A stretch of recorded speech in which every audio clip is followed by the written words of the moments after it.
Hey guys, what is going on? This is Ip of RageQuitTV. Gonna be casting a game between Mouz.Morrow and TSL.Polt. It is a TVZ on Metalopolis.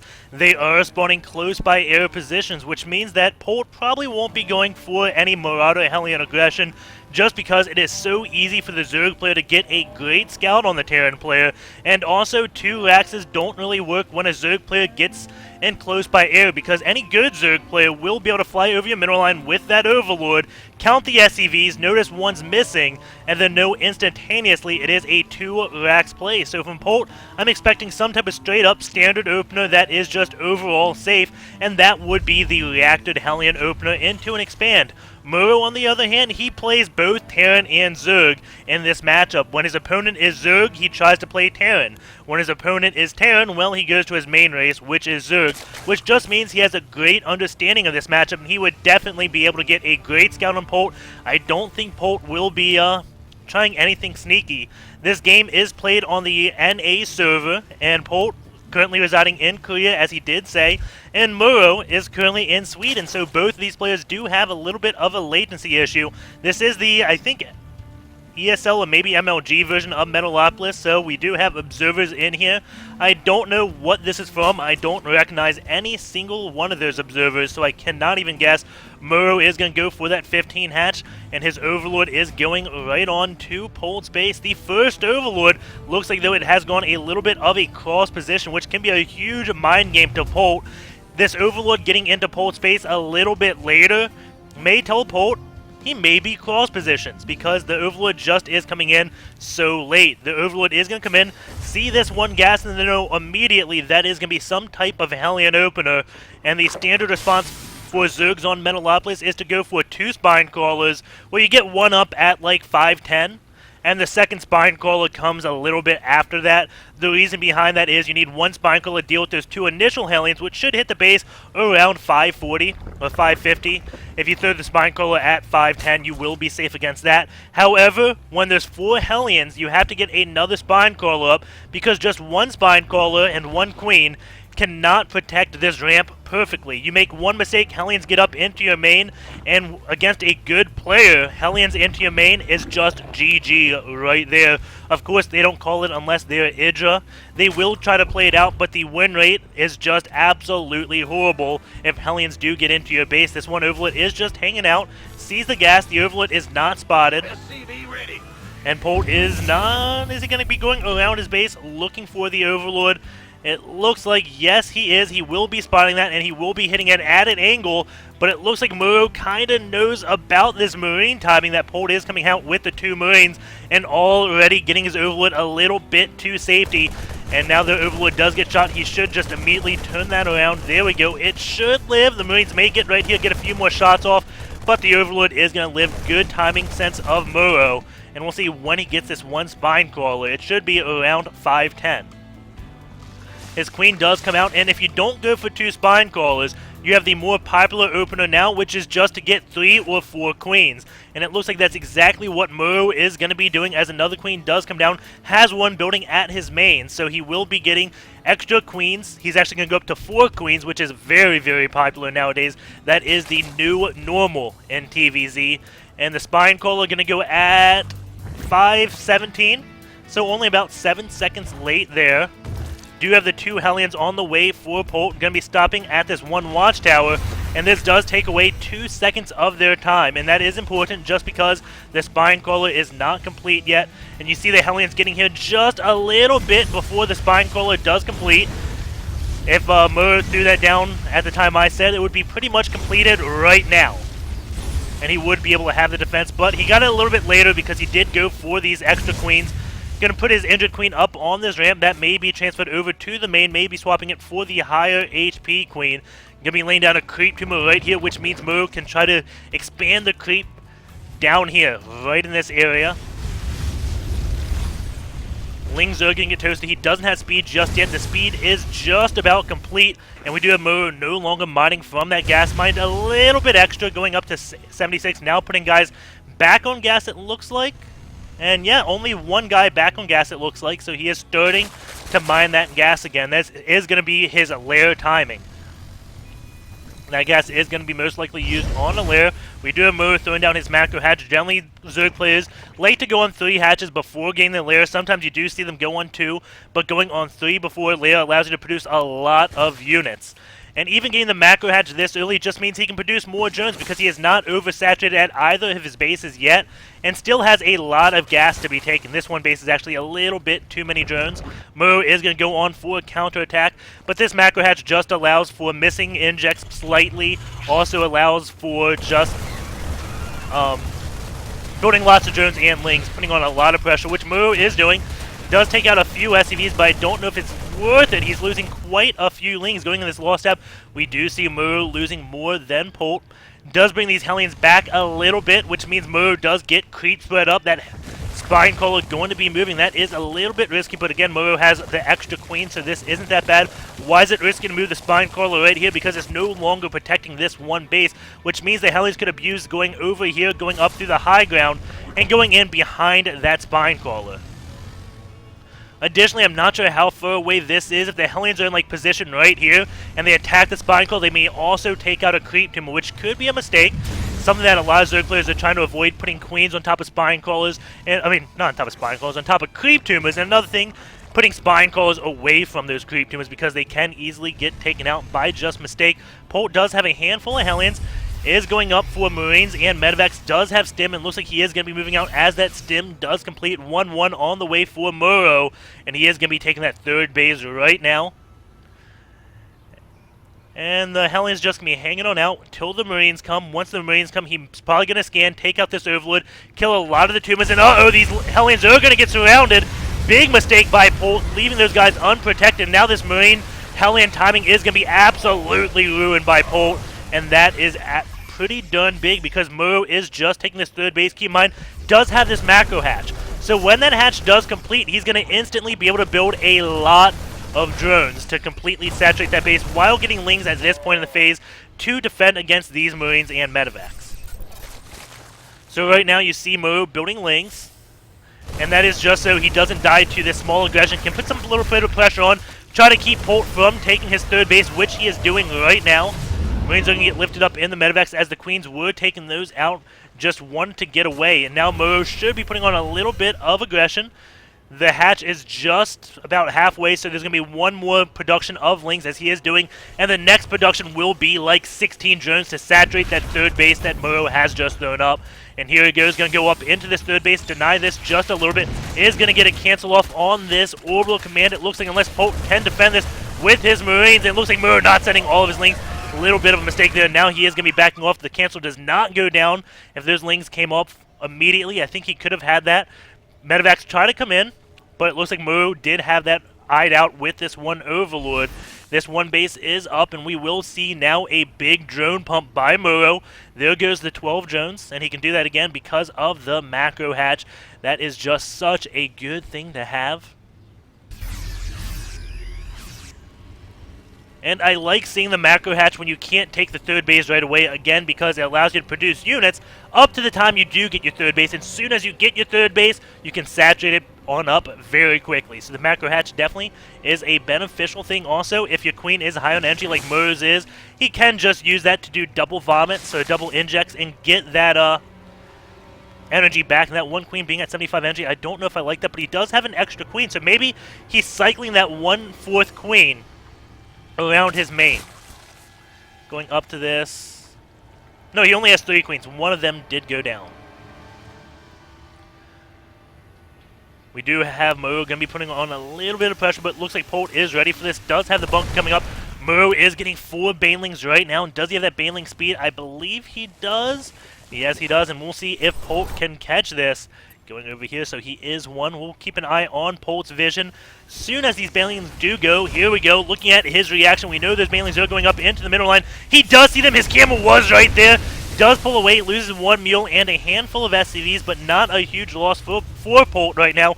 Only losing 8 workers so far this game, and that is combined with the run-by into this natural, killing about 3. We do have Polt getting up tanks, Marines, so he is starting to macro up. Morrow, though, taking his 4th base. And doesn't have an infestation pit on the way, so he is just going to be producing those Mutalisks. I'm curious how long he stays at this Mutalisk deck. Generally, Zerg players stop around 16, maybe even around like 13. Just get enough Mutas up to deny drops, do a little bit of harassment, and then go up into that Broodlord play. A lot of Zergs have found out if you go for like 30 minutes without a hive, you're going to have a bad time. We do have now Mouz putting on a little bit more pressure. He just puts on so much pressure with these lings. So active on scouting. Not only does he get to put on pressure, but he also gets to check and make sure that he is ahead on bases. We do have him watching this one watchtower. Does have the Mutas coming in at the same time at going to this third base. And Polt is moving out. This is very bad for Polt. Mouz going to be taking out these add-ons. Taking out the tech lab, maybe a little bit of mistake. May have wanted to just go straight for that second reactor. A few Mutas do go down. Mouz not with the quick pull-off, but oh my god, this one mineral line of Polt is in shambles. The bunker does fall. Ling's going to be taking out even more SCVs. Before that, it was 9. Now it is at 32. Mouz attacking in 2 places at once, being so aggressive, so smart, and at the same time, is he going up to a hive? Yes, he is. So he kind of just did a lot of damage to Polt. And then he goes, okay, now it's my time to take a hive because Polt, he's not going to be able to put on that much pressure. Of course, Polt has to move out on the map because he lost so many workers. But Mouz should be able to hold this with just these massive amounts of banelings. He is wasting a lot of gas, but all this army is to do is to sacrifice itself, kill Polt's army off, and Mouz will be going from a tier 1.5 army to a tier 2 and a tier 3 army after this. Mouz sending those banelings in, and 2 flanks, not the best call. And a lot of those banelings getting targeted down by those tanks. A lot of Marines live, and that was a vital mistake by Mouz. Not sending those banelings all at the same time.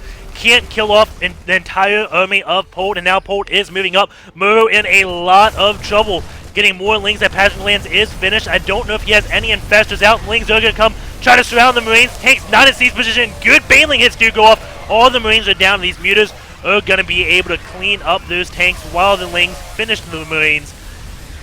So Mouz going to be holding on there, but not as comfortable as he wants. He is still ahead by 43 supply, but Polt can still put on a little bit of pressure by dropping. And if Polt does attack on this base at the same time, Mouz does not have enough units to hold both fronts. We'll see if Polt does decide to go to that 4th base. He doesn't know it's up. He probably assumes the 3rd base is up. Not sure if he knows about the 4th. Thor is here to deal with the Mutas. More Lings coming in. We do have Marines on both the high ground and low ground. Target on the Thor. So these Mutas will not immediately go down, but it looks like maybe they did. Did he clump those Mutas up? Only 1 Mutalisk left, so yes, he did. All the Mutas are down now, which means Polt can be doing a lot of drops in multiple places and will be very hard for Mouz to start defending that. One tank a little bit out of position. Or is he? He is going to get sieged up. So nope, not out of position at all. This one sieging up a little bit late. Mouz is going to try to take those tanks off, leaving the Lings to surround the tanks and then sending the rest to attack the Marines. But Polt, at the same time, is doing a lot of damage up. Well, not a lot of damage up to this main, but he is doing damage up. Does see the greatest fire, and that is very good information for Polt. Can tell him, okay, I got to keep these medevacs alive because I have to start building Vikings. So Polt now knows if he loses these medevacs, that may be the last of them. If it isn't the last of them, then his Viking count is going to start taking a big hit. And looks like Mouz is on the offensive. He is ahead by about 40 supply. Now up to 50, going to be going a little bit more. This tank is going to get taken down, does not get lifted up by those medevacs. Polt just a little bit too slow there. At the same time, just look at his macro go. He is definitely a macro beast. This one barracks is the only one not producing 2 Marines, and it has a tech lab on it. All the others had reactors. Nearly flawless macro from Polt right now, but it's just not enough. He does have to start attacking multiple bases at the same time because Mouz is going to be going on a 5th base, and there's going to be way too much gas for Polt to be able to handle, and it looks like Polt is going to be doing a drop because he has an idea that could be coming now. He knows the Broodlords are out. He did see the timing of that greatest fire, and this is when he has to start splitting up his army, keep Mouz from moving around because the Broodlords can't move if all the ground forces underneath them are split up. So that is what these drops are going to be doing, but Mouz does spot that one dropship moving out. The question is, does he spot it? Did he notice it? He is going up into this 3rd base. This bunker doesn't have any Marines in it. SCVs and mules immediately abandoning that one base. The command center is going to lift up. I don't think Mouz did see this base.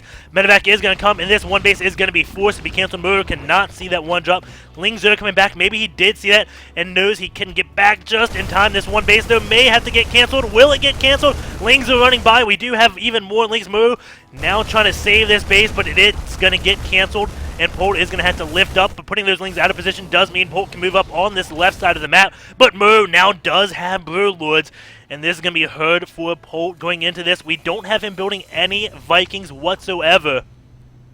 Does have a lot of Marines and is going to be doing more and more drops.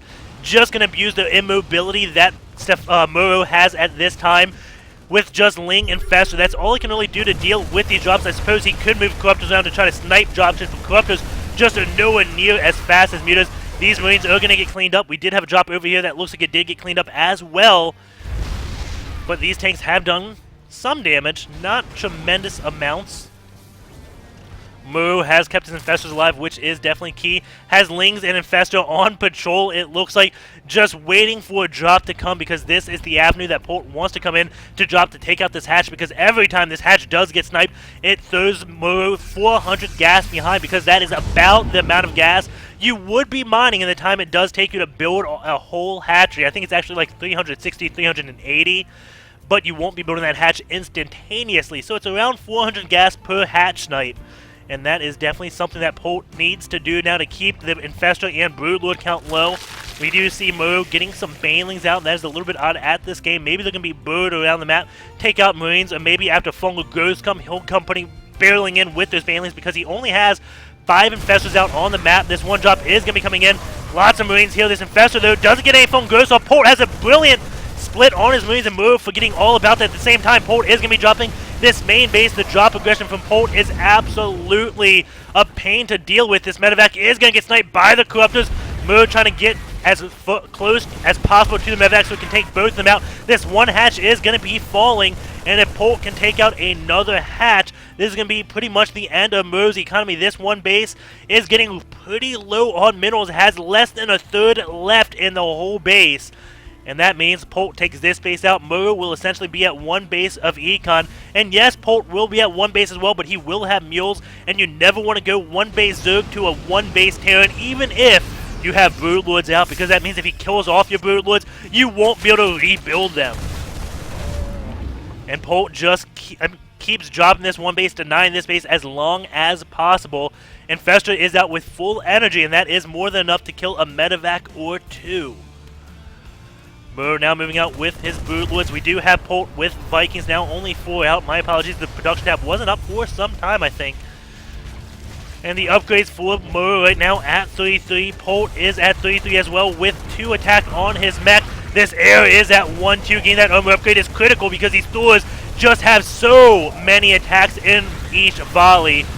Thors acting as a meat shield. Marines hiding behind them. Big phone goes down. Morrow doesn't have that much anti-air left, and there's still Vikings out for Polt. Polt doesn't have any upgrades on those Vikings, but it looks like he is going to be able to keep his army alive. 140 supply to 200. Polt is moving in to take this 4th base down. If this 4th base goes down, this could be the end of Morrow, even though he is ahead in supply at the same time. A drop coming off into this main. The 4 Infestors do come by to deal with those Marines. At the same time, these Broodlords are taking out a lot of Polt, but there are Vikings out with no anti-air, so these Broodlords are going to be going down with the ship. Polt keeps a few tanks alive. Morrow going to be remaxing on Lings, it looks like, mainly going back to a Ling Infestor. And Polt has to get up to his base, get back into siege mode. Lings are going to be running in. Going to be going into this 3rd base as well with no defense whatsoever. Polt hasn't even rebuilt that one bunker. He severely needs to kill that 4th base of Morrow. If he doesn't take that out, I think Polt may possibly lose the game. Morrow coming in, the 3rd base does get ravaged yet again by this Ling run by going the workers killed. 49 SCVs killed to the 5 drones. Lane's now going up into the main, taking out a lot of the production of Polt. 1 reactor goes down, the 2nd one and 3rd do fall right behind that. Polt does have more Marines up trying to take out this 4th base. Still trying. He has a handful of Marines. That base still at full health. More Lings coming in to deal with this. The hatch is going down. Polt gonna start taking out drones. I think that's the wrong call. He has to kill the hatch off. Killing the drones isn't that much when you have 81 drones to essentially 2 mining bases. Polt doesn't have really any workers, down to 22 to the 80 of Morrow. Those Lings are going down, but taking out another 2 reactors on the barracks and the starport. That means reactor Vikings can't come. This one command center forced to lift off. Can't use mules. The infested Terrans are chasing that down. Polt going to be moving across the map. Keep in mind, if Polt does take out this base, he will very much come back into this game despite being behind so much on this supply. But I don't know if Morrow will let that happen. He is getting so many infestors, and with the count he is at how many? 9, with 9 more on the way. Going to be at 18 infestors. He has more than enough to just delay Polt from ever taking out a base. So many Fungers going down right here. This may be the last battle. There's a lot of Thors in the back. But that is still not too much fungal growths left. Morrow is going to need Lings. He has 42 Lings on the way to deal with these Thors, and Polt is going to throw out the GG, realizing those Lings will be coming out, and this is all he has left. No more mining. Was anything going on while I had this? Was Morrow doing a run-by? No, he wasn't. Polt probably did lose that game. There was a small chance because these infestors were out of energy looking at all of them. But if they did get back up into that energy, if Polt couldn't keep the pressure on, that is definitely game over.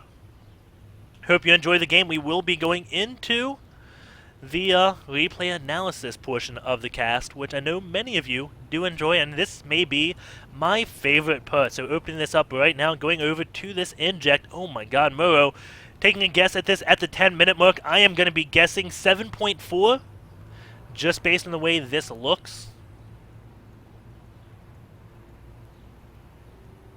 10 seconds, 8.8. Not too bad. I have seen better. Right here, it looks like where Morrow did a small slip, causing about a second. Not a big deal at all. Does have pretty solid injecting. To end the game off, 30-minute game, does have an inject gap of 26.4, which is really, really good.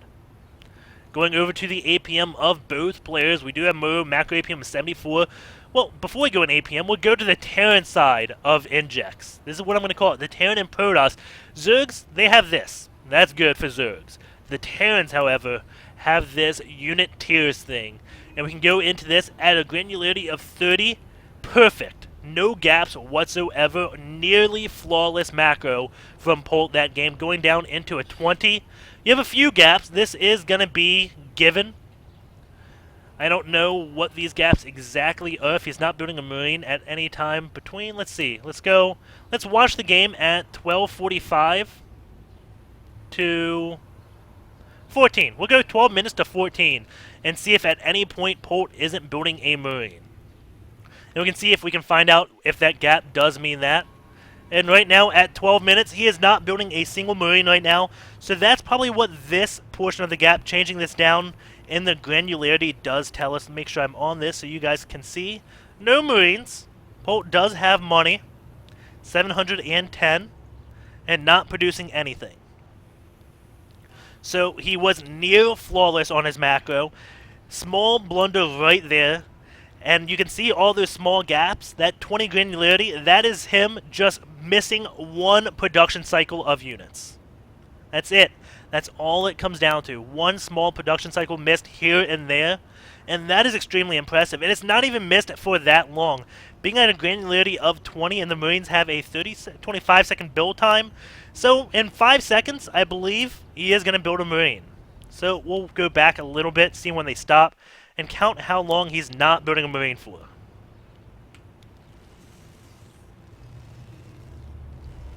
We're at 10 minutes, so go over. This Marine's going to finish. So they have another one queued up. So within 2 seconds, very nice from Polt right there.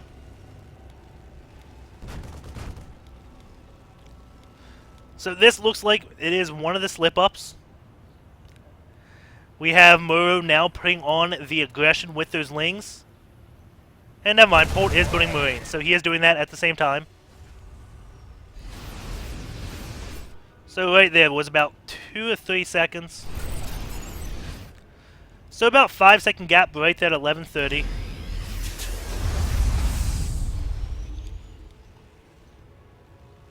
Not building any.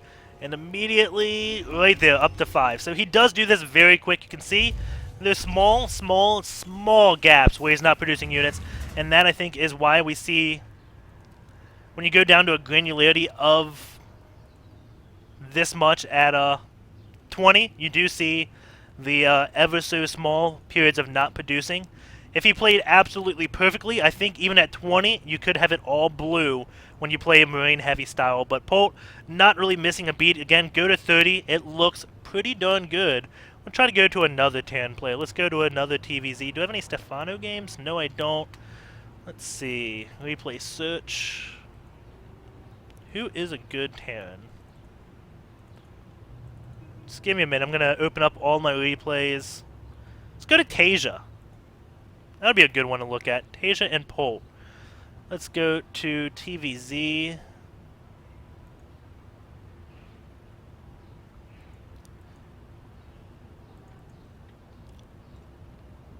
Okay, so now we are in one of Taeja's games.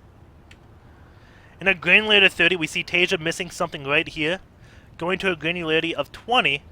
You can see Taeja, oh my god, that is really nice. And that 130 right here where he's missed off. But you can see at 20 granularity, solid blue. 15, even at 15, Taeja only has these small gaps. Again, right here, you saw this on 30, so that's going to be even bigger. But even at 15, Taeja, just so solid. Going back into Polt's game, let's go to 15. And then you can see all those small periods where Polt wasn't building anything. You can see those showing up now at a 15-second granularity. I'm not even sure that's seconds. But a 15 granularity, you can see that showing up on Polt. Because between those production cycles, you had him missing about 3 seconds. Taeja, he doesn't have that because he queues up units on his barracks just before it finishes. When it has like 3 seconds left on the Marine, boom, he queues it up. And there he doesn't miss a single beat. So definitely use this if you want to work on your macro. You can see it is possible to have insane macro. And then, of course, if you go to 10, even at 10, wow, Taeja showing us he is pretty darn good at that. Polt at 10, you can see so many gaps still. Oh, no, that's not 15, that's 10. So Polt at 10, you can see he almost never queues up a unit. So it's kind of, I guess you could argue who's better, Polt or Taeja, because Polt never queues up a unit. He's cycling through his hotkeys 4, 5, and 6 so quickly. Sees nothing producing for AA quickly. Whatever the hotkey for his Marines, I don't know. But, yeah. Definitely a difference right now between Polt and Taeja we are looking at. Well, let's just go overall to this game. That's enough specific in-depth into the macro portion of SC2 Gears. And let me know if you like that. I thought it was pretty darn whatever the word is. I'm drawing a blank. Informational, that's it. But Polt, 59 macro. Morrow, 74. Micro now, 106. Morrow, 126. You can see now I am pretty much brain dead after that game, doing all the thinking. And just stumbling over now. Adunsi, 26, 32. EAPM 122, 136. Morrow, fast player. Polt, efficient clicker. That's one thing to look at. Does this change at all? That's pretty cool. You can change the granularity on this APM too.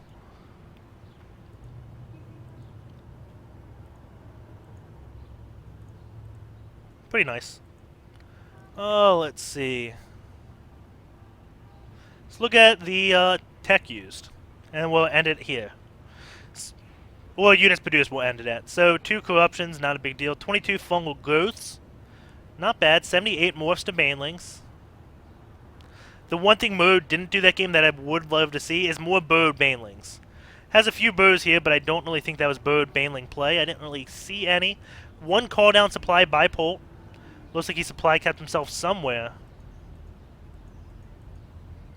Right here. What's happening?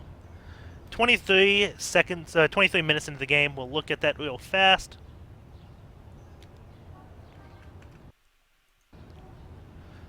Play, faster times 3. So right around here he does do a supply drop. So So look at what's happening, what his supply is.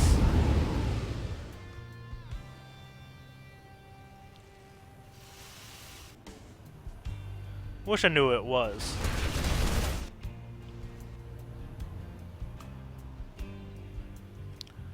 What I say, like 23.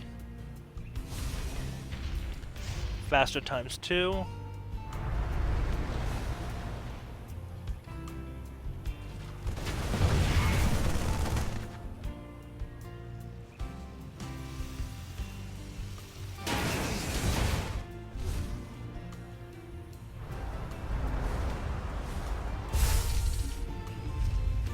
You know what? Hold on once. Oh, there's a supply drop. I was gonna say I could use my F keys. I could just go like this. And look at all the supply depots with F keys. But we know this is the supply depot. And we see right now, Polt is supply capped. At 185 supply, he finally supply capped himself. And notices it right now with the supply drop. So that is explained. Back over here, let's see. 9 scans, 55 stims, 33 mules. Not too much. Go over to the units. 295 Marines, 21 tanks, 12 medevacs, 143 drones, 415 lings, 23 infestors. Builds tech. Who was ahead on upgrades? We have Mouz starting his 1-1 first. Polt starting his +1 weapons, it looks like. Yeah, just +1 weapons. So Mouz was a little bit ahead on upgrades. This is a quick way to tell in the build/tech tab. Really group stuff, but I wish there was a way you could only select workers, but sadly there isn't. Anywho, hope you enjoy the game. Take care, guys, and I will see you tomorrow.